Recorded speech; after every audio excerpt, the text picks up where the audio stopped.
खुद को समझकर खुद से ही रूबरू होने वाले के लक्षण सिर्फ खुद को समझने के बारे में ही बात करेगा। किसी भी चीज वस्तु जीव को सिर्फ कुदरत की ही मानेगा। कुछ भी होने के पीछे का कारण प्रकृति का तंत्र निजाम ही मानेगा। किसी की भी बात को तर्क तथ्य सिद्धांतों से स्पष्ट करने की क्षमता के साथ होता है। हर पल स्पष्ट संतुष्ट अनुकूल लगेगा। किसी रब गुरु की महिमा वर्णित करने से परहेज करेगा, क्योंकि हर स्तर आयाम से ही गुजरा होता है। कोई कुछ भी कहे, पर वो खुद में ही संतुष्ट होता है कि दूसरा तो कोई शब्द भी नहीं है, तो और क्या हो सकता है। बुद्धिमान व्यक्ति के खुद को समझकर खुद से ही रूबरू होने वाले के लक्ष्य। कोई कुछ भी कहे, पर वो खुद में ही संतुष्ट होता है कि दूसरा तो कोई शब्द भी नहीं है, तो और क्या हो सकता है। बुद्धिमान व्यक्ति के लिए अह्यम ब्रह्मशमी भी संभव है, क्योंकि बुद्धि ही जटिल है, जो एक मानसिक रोग है। जब तक विज्ञान तथ्य तर्क सिद्धांतों से स्पष्ट नहीं करती, तब तक एक खोज का विषय ही होता है, मान्यता नहीं मिलती। मूर्खों के लिए आश्चर्यचकित हो सकता है, पर समझदार के लिए नहीं। रब शब्द को मान्यता न मिलने के पीछे प्रकृति का सर्वश्रेष्ठ तंत्र ही है।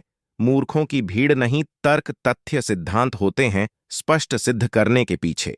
अगर भेड़ों की भीड़ के बस में होता तो आज इतनी दुनिया नहीं होती। जीतने रब होते, एक भी रब कोई सिद्ध नहीं कर पाया। समय के साथ स्थापित करने की कोशिश युगों जन्मों से होती रही, पर असफल ही हुए हैं। आज भी खोज जारी है। माना 99% मूर्ख भेड़ों की भीड़ हो सकती हैं, पर 1% भी 800 करोड़ का कितना होता है। शायद इतने तो वैज्ञानिक पर्याप्त है, वो सब कुछ सिद्ध स्पष्ट करने के लिए जो 99% रब शब्द कर्म प्रलब्ध स्वर्ग नर्क अलौकिक लोकों शब्द प्रमाण के साथ और तथ्य तर्क सिद्धांतों का विरोध करते हैं। यही मात्र एक कारण है कि भेड़ों की भीड़ कितनी भी हो, कानून इंसान के द्वारा इंसान के लिए ही निर्माण किया गया है। अंधविश्वासी कट्टर कुप्रथा कुरीतियों को कुचलने के लिए ही है। सिर्फ 1% दार्शनिक वैज्ञानिक लोग ही मानवता को सुरक्षित रख पा रहे हैं। अगर इंसान हो तो इंसान की मर्यादा में रहना। अंधविश्वासी कट्टर कुप्रथा भेड़ों की भीड़ मत बनो, अधिक आक्रामक हो जाता है। अगर कोई पशु या पक्षी, तो मानव को प्रथम श्रेणी में रखते हुए उसके संरक्षण के लिए पागल शेर को भी गोली मार दी जाती है। इतने ही अधिक अपने ही धर्म मजहब संगठन के कट्टर अंधविश्वासी मत बनो कि अपने ही राष्ट्र के विरुद्ध षड्यंत्र रचना शुरू कर दो। प्रथम सर्वश्रेष्ठ राष्ट्र मानवता है, शेष सब कुछ। वो सब ठीक है।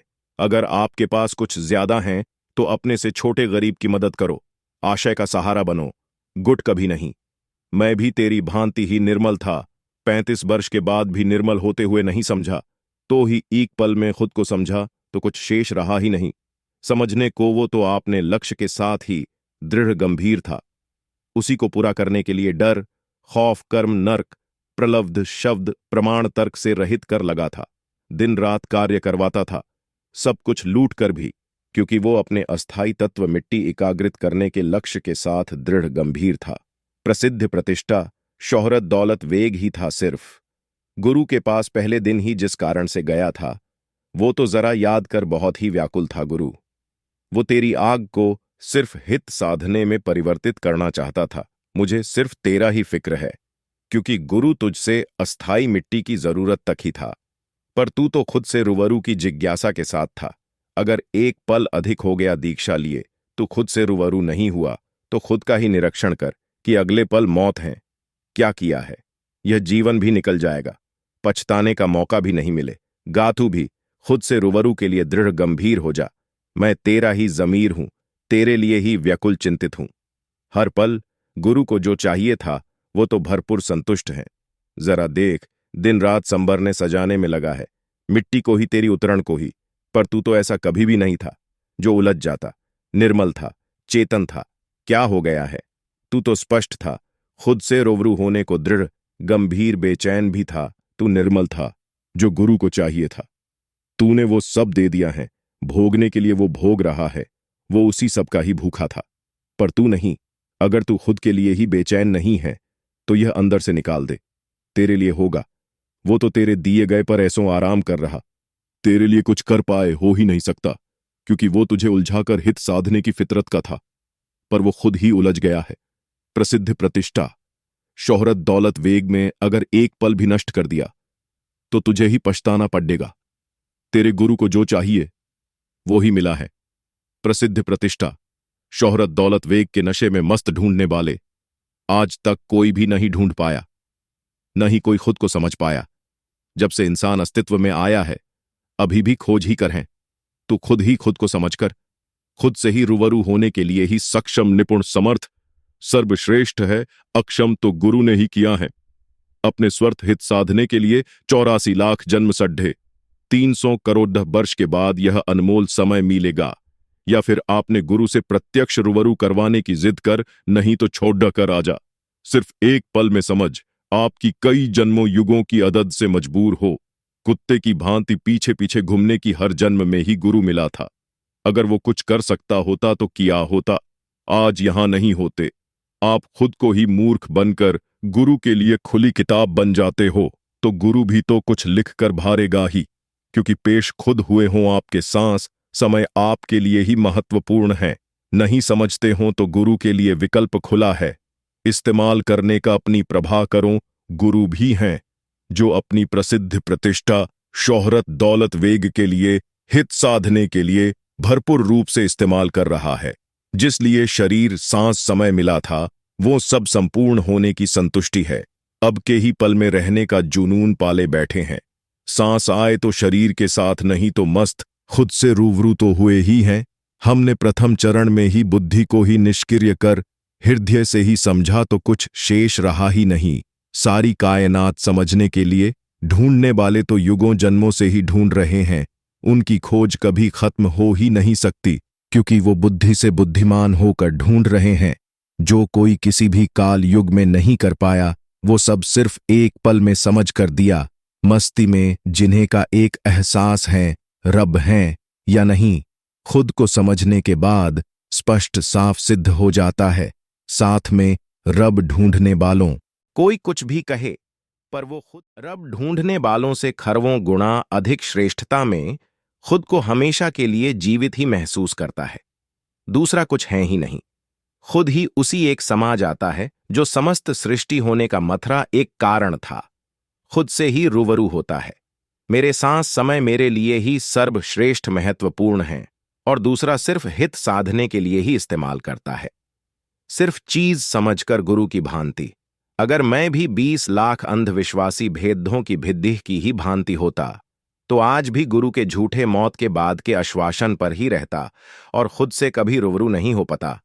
हुआ तो मेरे अनंत गहराई ठहराव, स्थायी अक्ष परिचय से रूबरू हुआ।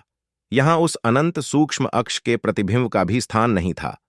35 वर्ष के बाद जब गुरु ही नहीं समझा, निर्मल को ही तो ही एक पल में खुद को समझा, तो उसी पल खुद के स्थायी अक्ष से रूबरू गुरु का शब्द मौत के बाद का आश्वासन था, जो हमें मंजूर नहीं था।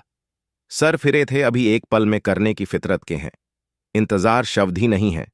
मेरी शब्दकोश में सोचते ही करने की क्षमता के साथ हैं। मौत से ही खेलने के शौक रखते हैं।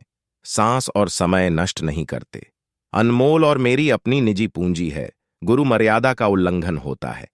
यहां शब्द प्रमाण हो बहा तो डर खौफ ही इतना होता है। कोई सोच भी नहीं सकता अगर मेरा गुरु खुद से ही निष्पक्ष होकर खुद से ही रूबरू हुआ होता तो किसी परम पुरुष कबीर की महिमा वर्णित नहीं करते। मेरा गुरु तो खुद भी खुद से ही रूबरू नहीं है, तो मुझे मेरे से रूबरू किस सिद्धांत से करवाता। हम तो अब किसी को भी करवा सकते हैं, दूसरा कोई भी हो, सिर्फ हित साधने तक ही होता है। तो ही खुद को ही समझना ही सर्वश्रेष्ठ विकल्प मिला, तो वही सब किया सफल रहा।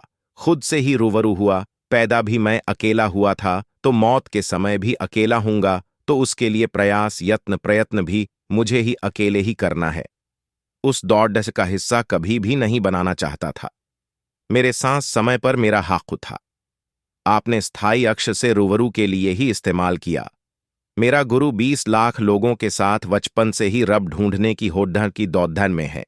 अतीत की विभूतियों की भांतियां, प्रसिद्ध प्रतिष्ठा, शोहरत, दौलत, वेग के अहम घमंड अहंकार में है, जिससे मेरे से नाराज है। मेरा गुरु कैसा है? शिष्य की सर्वश्रेष्ठ उपलब्धि पर रुष्ट हो जाता है, क्योंकि मेरा कुछ गुम ही नहीं हुआ था। जो कुछ ढूंढता मैंने सिर्फ खुद को समझा है। बात पर गुरु सबसे पहले मुझसे नाराज हुआ या ईर्ष्या बस हैं कि जिसका कभी जिक्र भी नहीं किया वो कैसे किया, वो सब किया है जो कोई भी किसी भी काल युग में कभी भी नहीं आज तक कर पाया। गुरु को तो फक्र गर्व होना चाहिए था, पर वो आपने खास खून के सभी रिश्तों ने भी मुंह ही मोड़ लिया कि मुझे जानते भी नहीं, खुद से रूबरू क्या हुए तो सारा जग ही पराया हो गया क्या। गुरु क्या 20 लाख गुरु भाई, मैनू लगे मैं मोया या सारा जग ही मोया गल न सुने, मेरी कोई दिशे न कोई मैनू, मैं इश्क में जूनूनी था, हर कण कण में ढूंढा नहीं मिला, तो अन्नत सूक्ष्मता में मेरा ही स्थायी अक्ष मिला। रब को जेब में डालकर गुरु ने ढूंढने के लिए भेज दिया, अन्नत विशाल भौतिक सृष्टि में भेज दिया। धंधे वाली तवाइफ की तरह छोटे प्रसिद्ध प्रतिष्ठा शोहरत दौलत वेग चही गुम चुप हो गया। झूठे घमंड की जगह पर एक बार बोला तो होता तो पल में प्रण निकाल रख देंदे। जब अनंत विशालता में वो रब नहीं मिला तो ही अन्नत गहराई ठहराव सूक्ष्मता में स्थायी अक्ष से रूबरू होए। जब एक शब्द पर सारी कायनात को ढूंढ सकते हैं तो कदमों में रखना भी कोई मुश्किल न था मेरे लिए। जब कोई खुद को ही दृढ़ गंभीर नहीं ले सकता, दूसरा किस तर्क से उसके लिए कुछ कर सकता है।